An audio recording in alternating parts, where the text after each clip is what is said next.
Tómenlo en cuenta. Bien, entonces voy a compartir pantalla. Me dicen, por favor, si se ve.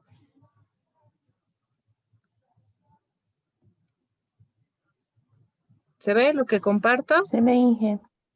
Ya, muy bien. Sí.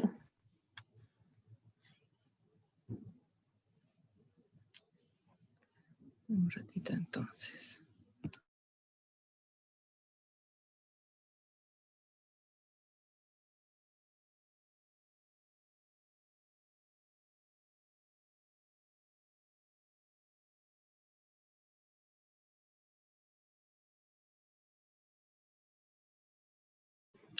Bien, como les decía, entonces vamos a ver el tema de lo que son los minerales, ¿no? Vamos a ver dos grupos que tienen que ver con lo que son los minerales, que son justamente estos elementos minerales y los oligoelementos, ¿no?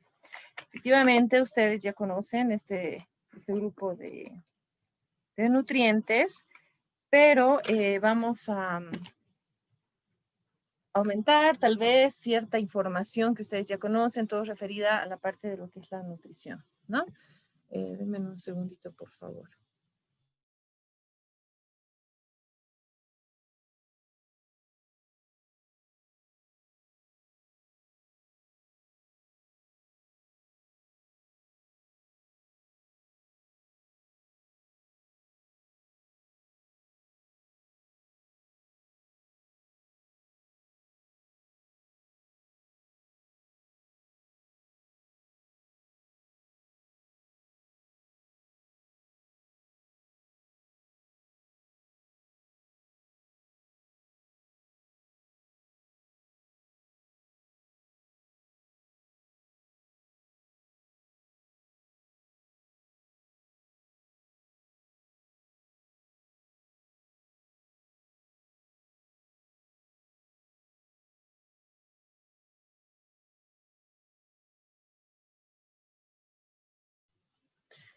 Bien, entonces vamos a empezar.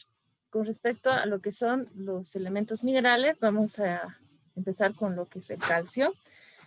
Efectivamente, ustedes, como ya les decía, ya tienen una idea, ¿no? Qué características nutritivas tiene, en qué alimentos se encuentra, ¿no? En general, seguramente. Vamos a ir viendo lo más importante de toda esta información que ustedes tienen ahí. Funciones, absorción, biodisponibilidad, metabolismo, los indicadores del estado nutricional con respecto a este mineral, ingestas diarias recomendadas, alimento, fuente de calcio, alimentos, fuentes de calcio, qué es lo que sucede cuando hay una deficiencia de calcio, qué es lo que sucede cuando hay una toxicidad, ¿no? Y así vamos a ir viendo esta información más o menos en los diferentes o en los otros minerales, ¿ya? En cuanto a lo que son las funciones, entonces, van a estar más que todo estas dos, que tiene que ver con la estructura ósea y dentaria, que es la que nosotros conocemos, y está la que forma parte del calcio, el calcio plasmático, que va a participar en varias funciones vitales, ¿no? Eso vamos a ver. Con respecto a la estructura ósea y dentaria, ¿no? Sabemos muy bien que el calcio se encuentra en la estructura de lo que representan los huesos, ¿no? Así que vamos a ver estos dos componentes. Uno se lo denomina, que tiene que ver con la composición de calcio, por si acaso, ¿ya?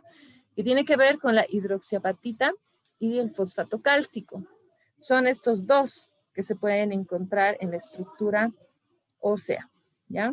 En el caso de la hidroxiapatita, es una sal que se puede decir que es más, con mayor concentración que el fosfato cálcico, ¿no? Dentro de lo más importante.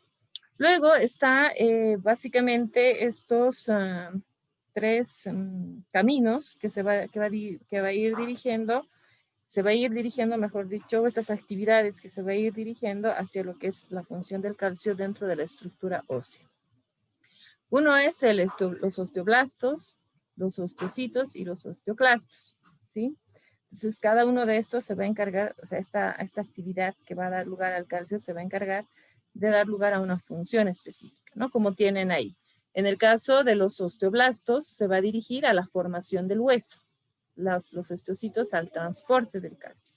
y los osteoclastos a la resorción ósea, ¿no? Entonces, esas funciones son bastante importantes con respecto entonces a lo que es el calcio. Todo lo que vamos a ir nombrando en relación al calcio, funciones y demás, todo lo que ya les he dicho, está muy relacionado con lo que es el fósforo y el magnesio, que vamos a ver después. Entonces, hay términos, hay procesos, características que vienen a ser las mismas. Entonces, ahí van a ir las preguntas para ustedes, ¿no?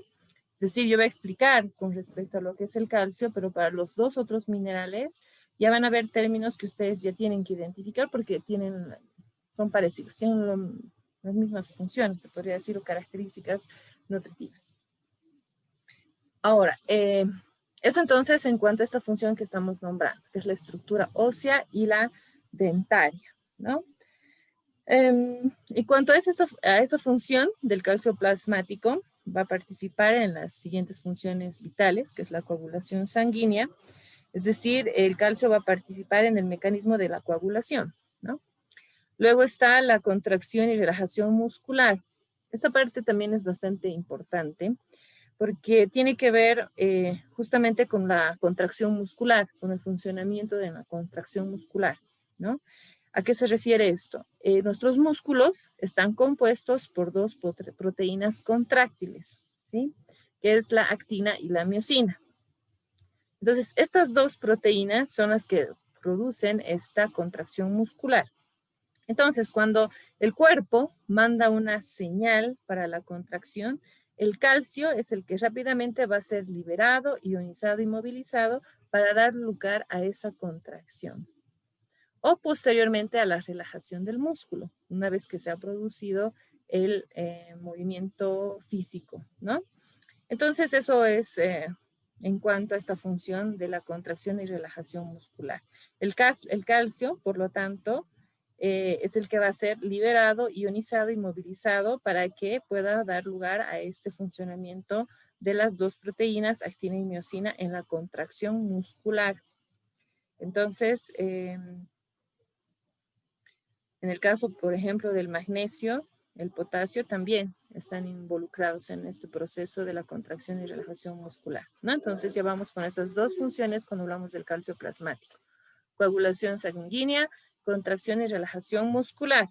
Ahora, cuando hablamos de la transmisión nerviosa, en relación a esto, ¿cómo participa el calcio? Entonces, el calcio lo que hace es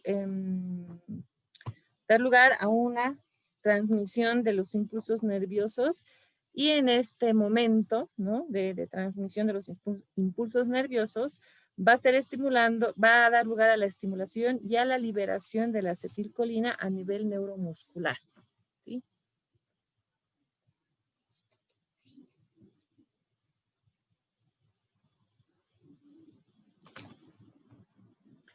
Luego viene la siguiente función, que es la permeabilidad de la membrana, ¿no? Bueno, el mismo nombre ya nos indica qué función es la que va a cumplir el calcio.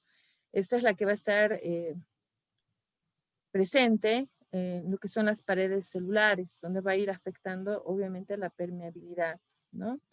Luego está la última función en relación al calcio plasmático, que es la actividad enzimática, ¿no?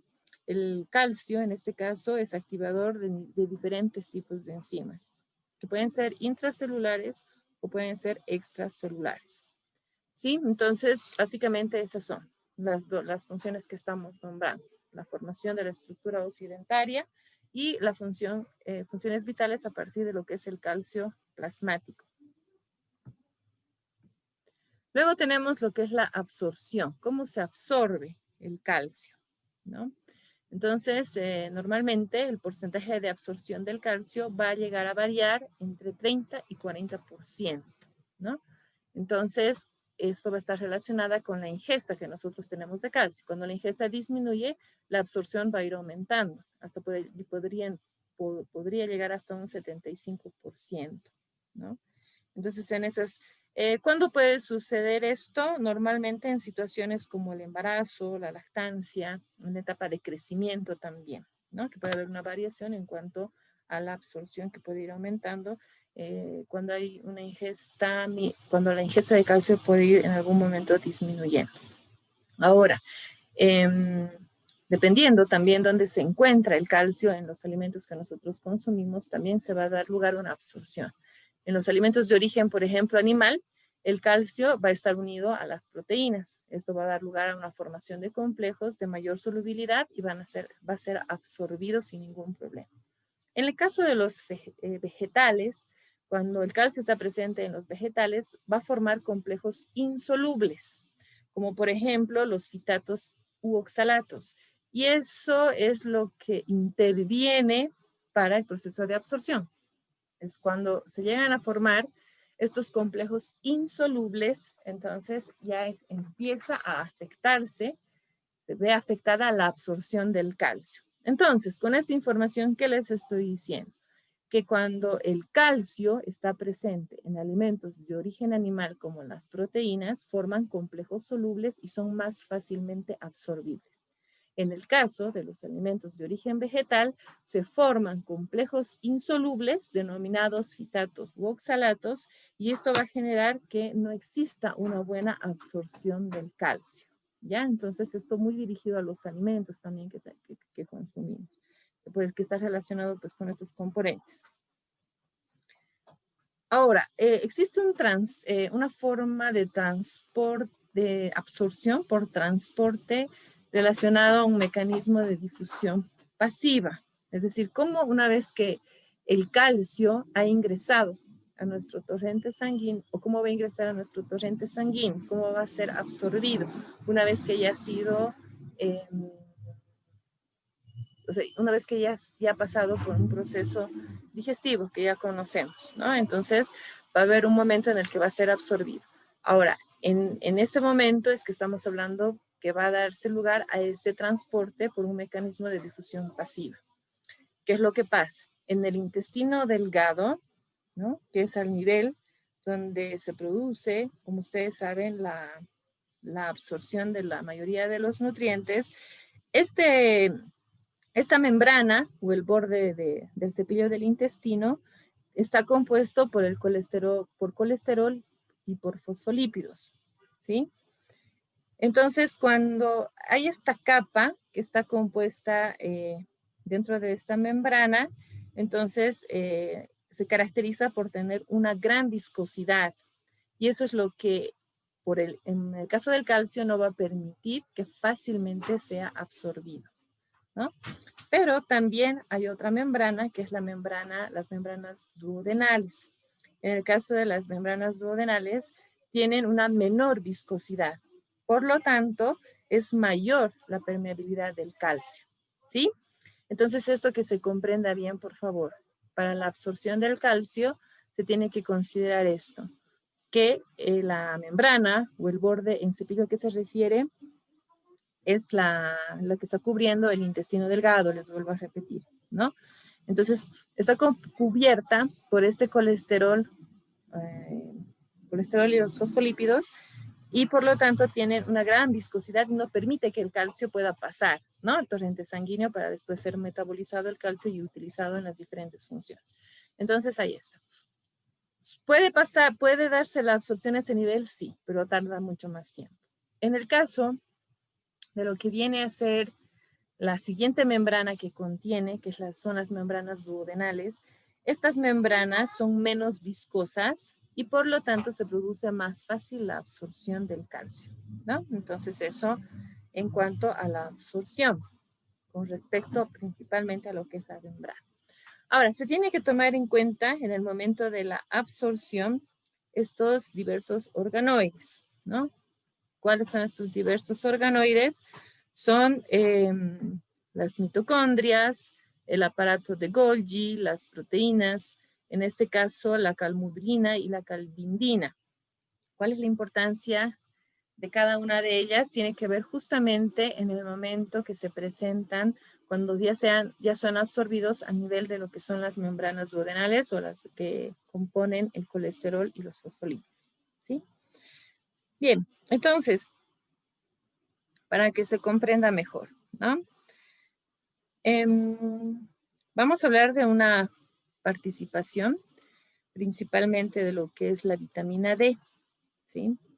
La vitamina D, a través de un metabolito activo, lo que hace es regular la absorción del calcio mediante múltiples mecanismos, ¿no?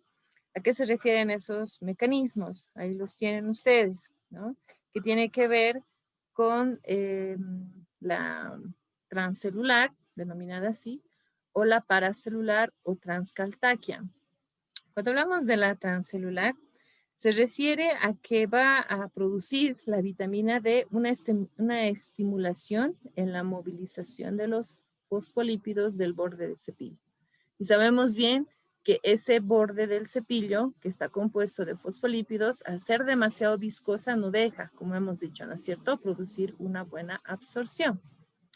Entonces, lo que vamos a hacer, o lo que va a hacer la vitamina D, es estimular esa movilización de los fosfolípidos, ¿no? Para poder mejorar el intercambio de, o mejor dicho, la absorción de lo que va a representar el calcio. A ver, vamos a ver hasta ahí. A ver, Anabel, ¿qué es lo que has entendido?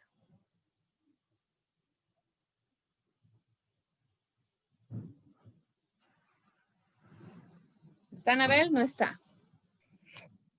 Sí, Inge, sí, estoy. Ya, entonces dime, Anabel, cuando hablamos en cuanto a lo que es la absorción, ¿qué es lo que me has entendido hasta ahí? Ay, se escucha Inge entrecortado. En mi casa no da muy bien el internet. Hola. Sí, se te escucha, Anabel. Entonces, Ana, ¿qué es lo que has entendido de la absorción? La absorción dice que está relacionada a la ingesta diaria del calcio, que puede ser entre un 30 a 40%, y esto puede aumentar hasta un 75% en el embarazo. Dice que cuando es de origen animal, forma complejos solubles que son fáciles de absorber, y cuando tiene una absorción de origen vegetal, forma complejos insolubles y que puede ser filatos u oxalatos. ¿Está bien?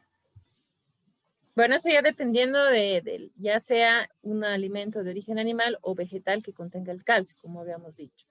Pero en cuanto a lo que es el transporte, a ver, he hablado de lo que es esta membrana con borde en cepillo, ¿no es cierto? Que compone a estas dos características o estas dos composiciones. ¿Cómo afectan esas dos composiciones? A ver, Judith.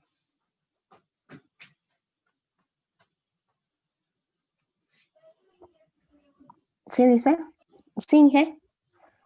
Lo que acabo de preguntar, Judith. No lo escuché bien, Inge. Por favor, tienen que estar Solo de atentos a lo que les descomposiciones y estoy no sé qué. preguntando, ¿ya? Porque si yo les pregunto y no saben lo que estoy preguntando es porque no están en la clase. A cualquiera voy a preguntar y eso es lo que voy a evaluar en esta clase. Ya les pido eso, por favor. Lo que te preguntaba, Judith, cuando se da lugar a la absorción del calcio, que es lo que estaba explicando hace un momento, por difusión pasiva, hemos hablado de la composición de la membrana del borde del cepillo del intestino delgado. ¿Qué has entendido de eso? Mm, Al tener el borde de cepillo, está compuesto por colesterol y fosfolípidos, y es una membrana muy viscosa y que no deja no deja que las vitaminas, el calcio se absorba. Entonces, gracias a eso, la vitamina D es lo que va a estimular a este cepillo. Eso es lo que he entendido, Inge. Inge. Sí, te escucho. A ver, vamos a ver a una persona más y vamos a seguir. A ver, Silvia Rojas.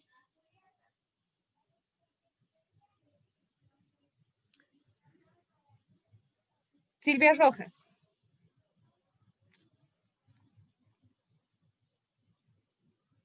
Bien, voy a tomar en cuenta que Silvia no está entonces en clases, ¿ya? Bien, como les decía entonces, cuando hablamos de ese transporte, tenemos que considerar eso, ¿no? La membrana que en algunos casos puede ser más viscosa, en la otra menos viscosa. Más viscosa cuando hay una composición de colesterol fosfolípidos. Menos viscosa cuando hablamos principalmente de las membranas duodenales. Luego, habíamos hablado que para que suceda esta absorción, ¿no? Para que el calcio pueda penetrar las membranas y trasladarse hasta lo que es nuestro torrente sanguíneo, se va a necesitar que participen diversos organoides, como es el que tienen ahí. Las mitocondrias, el aparato de Golgi y algunas proteínas, como en este caso está la calmodulina y la calvindina, ¿ya? Estas dos proteínas, ¿cuál es la participación que tienen? Es que van a ayudar a transportar al calcio dentro de la célula, ¿ya? Entonces, esa es su función importante de estas dos proteínas, calmodulina y calvindina. Por lo tanto, para que una vez, es como estas proteínas transportadoras, ¿no? Que van a atrapar al calcio y van a ayudar al transportarse. Entonces, al atraparlo necesitan de energía. Entonces, esa energía va a ser proporcionada, obviamente, por una denominada bomba de calcio, como tienen aquí, ¿ya? Que está dirigida por la tepasa calcio-magnesio. Entonces, eso es lo que se tiene que tomar en cuenta en el momento de la absorción, ¿no? Entonces, estas proteínas van a atrapar al calcio, van a utilizar esta bomba de calcio que se la denomina, que es la tepasa calcio-magnesio, y la va a transportar posteriormente para ser absorbida. Ahora, en cuanto a lo que es la función que tiene la vitamina D, ¿no? Que está ahí. Es decir, la vitamina D, a través de su metabolito activo, es el que va a ayudar a que exista una regulación de la absorción del calcio mediante diferentes o múltiples mecanismos que ustedes tienen ahí. Entonces, eso es lo que va a hacer la vitamina D. Va a ayudar a que exista una mejor absorción del calcio. ¿Cómo lo va a hacer? Por dos formas, ¿no? Por esos mecanismos que principalmente estamos hablando. El primero es el transcelular y el segundo es el paracelular o transcaltaquia. Bueno, principalmente cuando hablamos en cuanto a lo que es el transcelular, ¿no? Lo que hemos dicho es que la vitamina D va a estimular la movilización de los fosfolípidos que están compuestos en la membrana, que hemos nombrado ya, ¿no?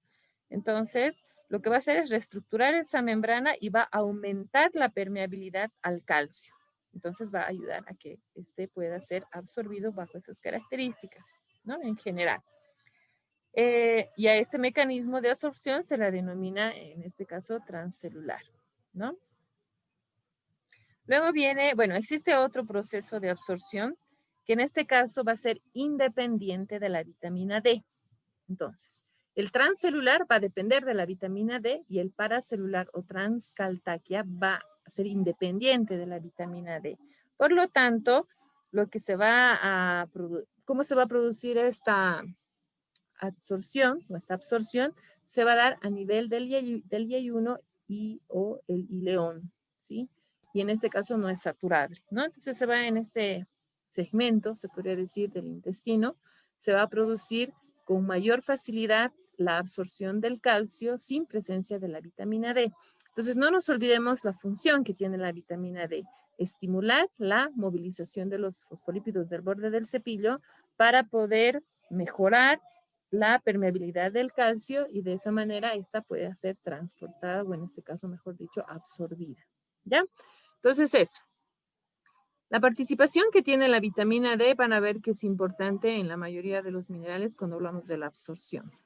Ahora vamos a ver a qué se refiere la biodisponibilidad.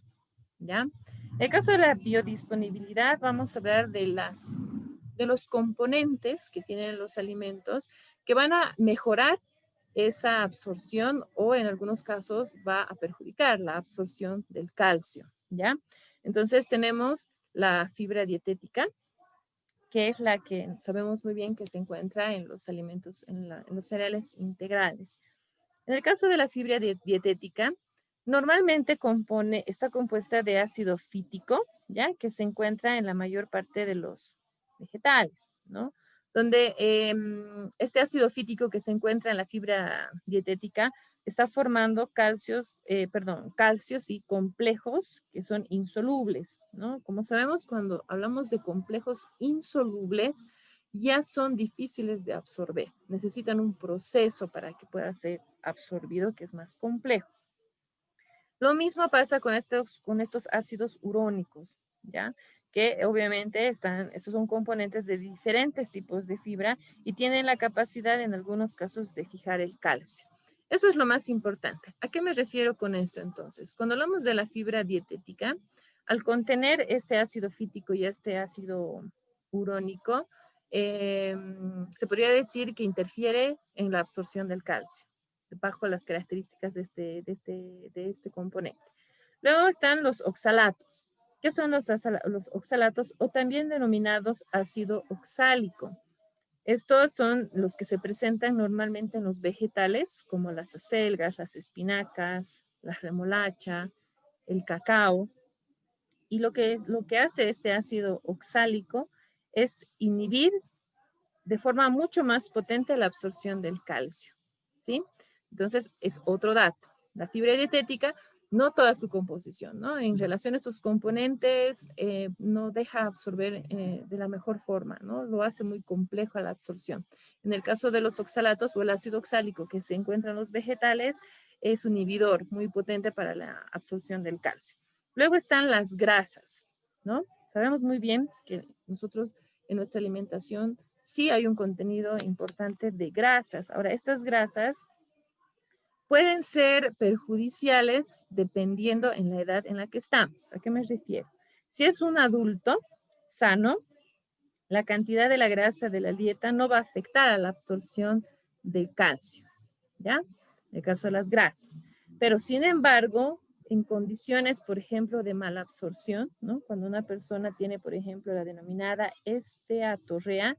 Esteatorrea es cuando tienen problemas de absorción. Entonces, la absorción del calcio se va a ver disminuida, ¿no? En relación a eso. Si se corta, en unos menos de un minuto se va a cortar, sabemos que vamos a ingresar inmediatamente, ¿no? Entonces, eso en cuanto a lo que es las grasas. En cuanto a lo que es el fósforo, ¿no? Que se encuentra también en los alimentos junto con el calcio en la mayoría, se ha sugerido que en algunos casos, cuando hay cantidades elevadas de fósforo en la alimentación, puede llegar a disminuir la absorción al formarse el fosfato de calcio insoluble, ¿no? Es decir, cuando hay demasiado contenido de fósforo en un alimento y hay calcio, lo que va a suceder es que se va a formar el fosfato de calcio, que es un fosfato de calcio insoluble y no va a ser fácilmente absorbible, ¿no? Entonces, eso también en cuanto a la biodisponibilidad,